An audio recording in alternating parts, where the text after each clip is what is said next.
This module focuses on one of our most important topics here at the Parent Resource Center, the important role that families play in the student support process and special education process here in Arlington Public Schools.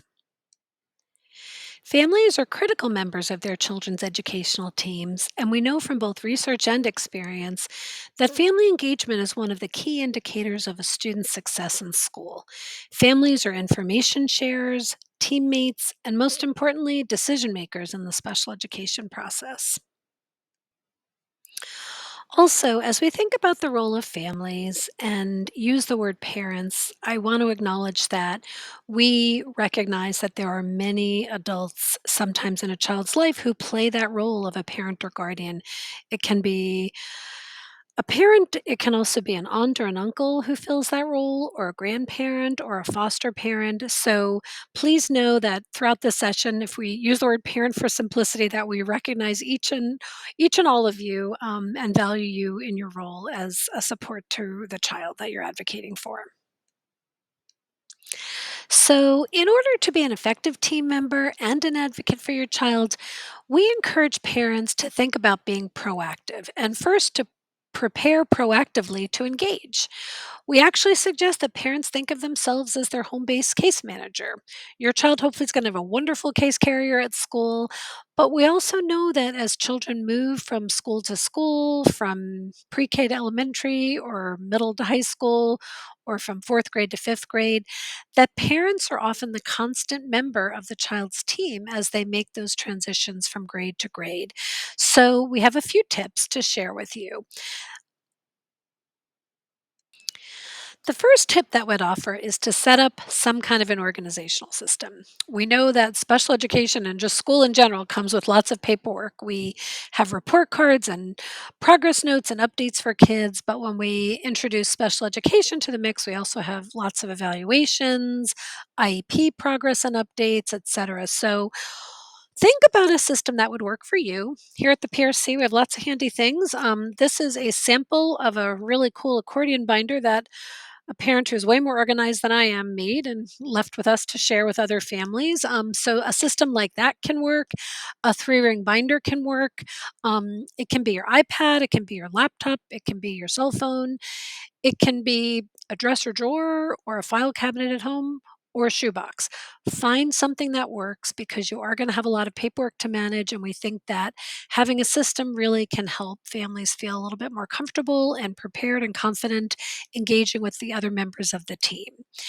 Would also encourage you to set up some type of a calendar system within your organizational system so that you have a tickler and a way to be prepared for upcoming timelines and meetings in advance to prepare for those. When I think about the word we hear most often about special education from families, it's often overwhelming. And we know that. We know that this process can be emotional, it can be overwhelming. And I always tell families when they're here, I wish we had a magic wand to help solve and resolve some of those feelings. We don't, but I do think using some of the strategies that we're discussing in this session really can help mitigate those feelings of, feeling overwhelmed when families join meetings at schools. So, one of the other tips we would offer, in addition to the organizational system and the calendaring, is to be sure to try to read documents and information in advance of meetings whenever possible. In the section that Gina covered on the special education process, she shared with you that evaluations and assessments are available to parents 2 days prior to meetings. And also, Arlington's best practice is that we send home components of the IEP, usually the present levels of academic achievement and functional performance, come home along with suggested goals. And taking time to review those and digest them in advance of meetings, I think, is one way to help mitigate those feelings of potentially being a little bit overwhelmed and emotional during the meeting. We also recommend that parents prepare to communicate. One of the foundations of effective one of the foundations of research on effective family engagement is two-way communication. So talk with your child's IEP team about a regular communication, two-way communication system that works for the whole team. We have a family resource and information guide online, and we have a couple of old hard copies here, but it has some handy tools, such as these little templates that you can use to jot down new team members each year, their email addresses, their phone numbers, and we hope that that's something that supports you and facilitates effective two-way communication with your team. We also recommend that families share questions, suggestions, and concerns with the school based members of the team in advance of the meeting whenever possible. Certainly, topics will pop up in the middle of meetings, but we have some templates that can help you share your ideas and thoughts with the team so that when you arrive at a meeting, the team hopefully has had some opportunities to reflect on and think about the information that you've shared with them. So, on both ends, we want to see that communication going back and forth two ways. Finally, be sure to let the team know about progress you see at home. I know it means a lot to staff and to families as well to see progress in both directions. So, when a parent takes the time to observe and share back to a teammate that they've seen a new skill or something that's been worked on occurring in the home setting, I know that that's always something that's well received in schools. Knowing that you're an equal member of your child's team and that the entire team shares mutual goals really sets families up to be collaborative members of their children's educational team. We encourage parents to view yourself as an equal member of your child's team.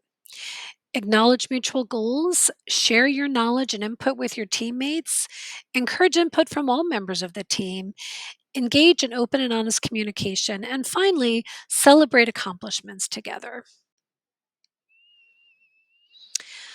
One of the other roles families play in their children's educational teams is that of decision maker. Gina reviewed the special education cycle. I think you can see it right there in the last module. And if you'll think back to that cycle, parental consent is required pretty much at every step of the way. Families' consent is required to evaluate a child and to find a child eligible for special education. Parent consent is required to implement an IEP, Individualized Education Program, and also to make any changes to that IEP. And up until the child reaches the age of 18, parents will be making a lot of decisions, and we want them to be informed decisions. So, to support informed decision making, we encourage families to think about what potential outcomes of each meeting might be. Ask for clarification and additional information is needed, and be comfortable discussing options and next steps that might be a result of decisions that are made during a meeting. We also know sometimes parents might step into a role as a collaborative problem solver. Um, we know that the more engaged and the more involved families are, I think the more successful kids are in school. And I think for the most part, things go really, really well. But from time to time, team members might have a disagreement about special education for a student, and that is okay. And in fact, sometimes disagreements can lead to discussions that may help teams strengthen relationships, spark creative ideas, and deepen understanding of a student's learning needs. So, we have some tips also for collaborative problem solving. And those include first and always keeping the focus on the student. What is it that the child needs? What did the team agree that the child needs? And try to revisit those decisions. Recognizing mutual goals that the team shares can be a great help in collaborative problem solving.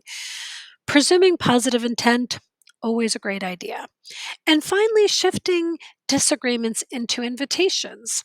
Rather than just disagreeing, we always encourage all members of the team to take a breath, sit back, relax, and invite more discussion. Ask your teammates to tell you more about what their perspective is, why they've reached the conclusion they've reached. These can often, again, result in really great and deep conversations that can be very beneficial to a child. Sometimes teams might exhaust problem solving options and strategies, and at that point, parents might wish to seek additional supports. Staff and families collaborated a few years ago to create a communication flow chart to help families seek such support. We have a pre K and elementary version, along with a middle school and high school version of this posted on the website, and we will also be sure that it's posted on this course website. And in addition to internal APS collaborative problem solving and communications that can occur, the Virginia Department of Education also offers dispute resolution options to families and school districts to resolve concerns and conflicts. And some of those issues include mediation and due process hearings. The Parent Resource Center is always happy to try to be a place for families to come confidentially to try to find some new ideas, try to figure out how to reach resolution with a team. So we do hope you'll let us know if we can support you and help inform you about some of these collaborative problem solving options. In your special education parenting journey, our final piece of advice is to connect with resources. We know that moving through this process can often feel isolating, but we're incredibly fortunate to be in a school district that's rich in resources, both in our school district and in our community. We have a lot of families that help one another and support one another. There are a lot of great parent networks, and part of what the Parent Resource Center does is connect families to resources. Some of the resources that the Parent Resource Center offers are individual consultations. We meet with families all the time by phone, here in person at the Parent Resource Center, and also by video chat now. So let us know if you'd like to set up a confidential individual consultation to learn more about your child's disability, to learn more about schools, to learn more about the special education process, or to connect with our many school and community resources. We work closely with our partners in SEPTA, the Arlington Special Education PTA. We collaborate closely with our Arlington Special Education Advisory Committee, as well as many parent networks and community associations that support the disability community here in Northern Virginia. We offer free learning opportunities throughout the school year, so you can find out about those on our events page on our website at apsva.us/PRC. And then finally, we have a lending library and also digital resources and tools available to our families. Here's a little peek at our cozy Parent Resource Center, and we hope you'll come and visit us soon if you feel safe to do so. If not, we always again look forward to talking with you by phone or on video chat. We know that our school district is better and stronger because of each of you, because of our families, and we hope you'll keep in touch and let us know how we can collaborate with you, support you, and learn from you. Thanks.